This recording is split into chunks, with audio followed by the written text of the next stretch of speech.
Magandang araw! Sa video na ito, ipapakita ko sa inyo yung step-by-step process kung paano nga ba mag-request ng National Police Clearance online.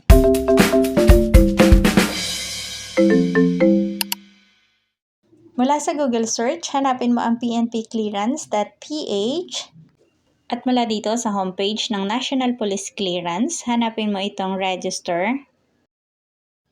Tap Begin. To double check, kailangan mong itap kung ano yung hinihinging images. I-choose ang images and then tap Confirm.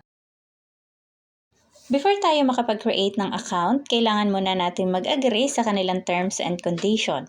Pwede nyong basahin, pero sa tutorial na ito, i-shortcut ko lamang. Una, pumapayag daw tayo sa kanilang rules and conditions at ina-allow natin ang PNP na i-verify ang ating details na i-provide sa kanila. Sinasabi din dito na ang personal informations mo ay protected at confidential. Gagamitin lamang ito ng PNP para sa verifications at processing ng police clearance. And for your National Police Clearance account, ikaw ang responsable sa paggamit ng account mo at make sure na secure ang password at hindi mo dapat ito i-share sa iba. At dito sa forfeiture of payment and cancellations of transactions, ibig sabihin kapag nakapagbayad ka na at hindi ka sumipot mismo sa appointment date mo or nagkamali ka ng informations, pwedeng hindi mo na ma-refund ang iyong payment. Ang clearance permit ay para lamang sa personal at legal use, hindi ito pwedeng gamitin sa illegal na paraan. Valid ito for 6 months at pwede mo itong renew kapag expire na. Pero kailangan mo pa rin tumaan sa online process at appointment. Required na magdala ng valid government-issued ID sa appointment date at siguraduhin valid at hindi expired ang iyong ID. Kung naintindihan nyo na lahat ng terms na ito, pwede nyo i-check tong maliit na box sa side at i-click mo yung I agree. Sa unang step, kailangan natin mag-create ng National Police Clearance online account. To start, dito ilagay mo ang iyong valid email address. At sa portion na to, kailangan natin mag-create ng sarili nating password. And then, ulitin mo lang ito dito sa confirm box. Sa pag-create ng password, kailangan i-follow mo itong kanilang format. And then, scroll up ka lang. At ilagay mo naman dito ang iyong personal information. First name, middle name, last name. At kung may any sa inyong pangalan, pwede nyong i-click ito para makapag-insert ng any letter. At sa portion na ito, para naman ito sa may mga extensions sa kanilang pangalan, like junior, senior. Kung wala naman, i-choose mo lang itong qualifier. Choose your gender at ilagay mo ang iyong birth date. I-double check kung tama at kapag okay na, itap mo itong register. And then mag-a-appear ito, i-double check mo ulit ang iyong informations kasi once na clinic mo itong save, hindi mo na daw ma-edit yung informations mong ito.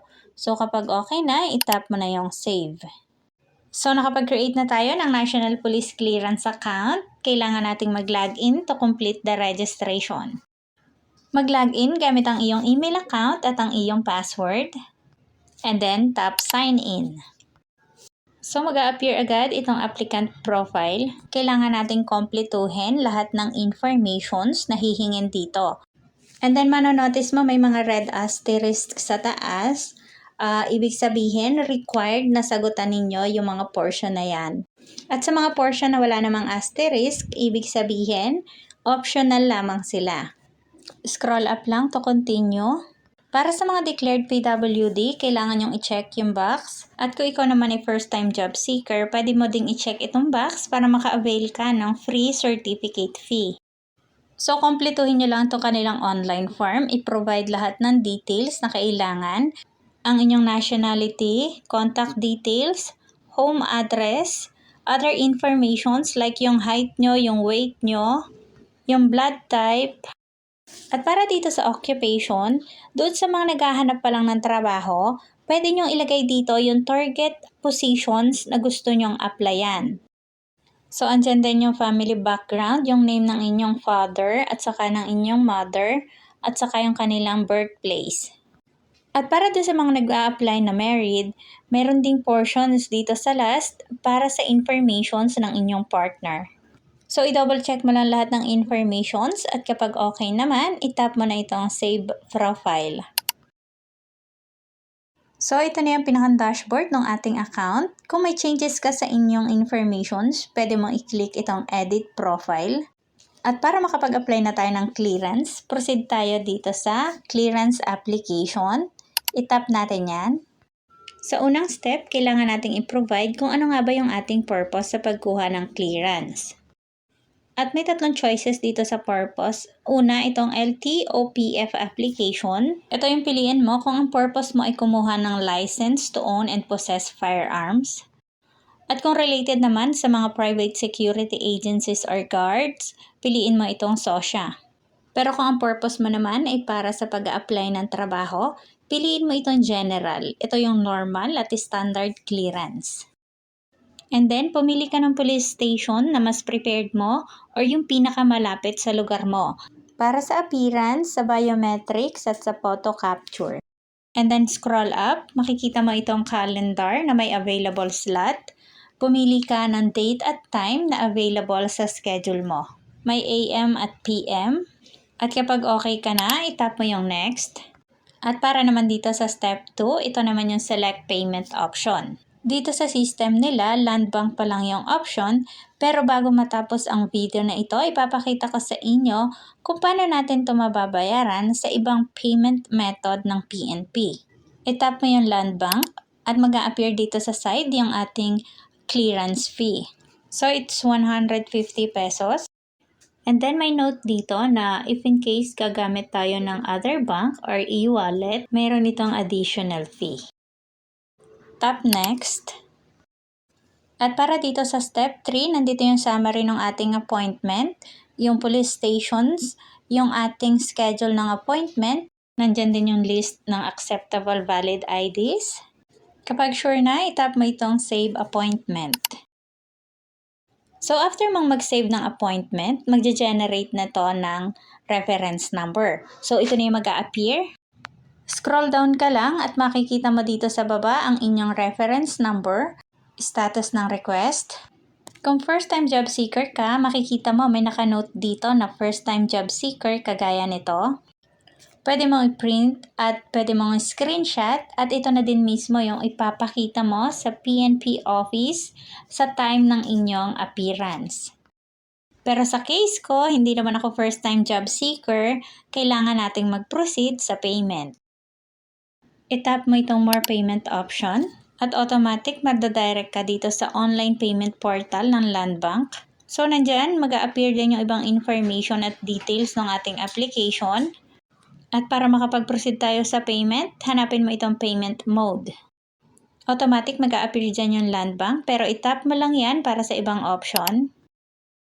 So, nandyan yung options through e-wallets o kaya ay sa other banks. Ang pipiliin ko is through GCash. Tap natin yan.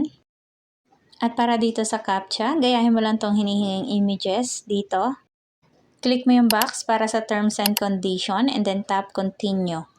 Tap OK.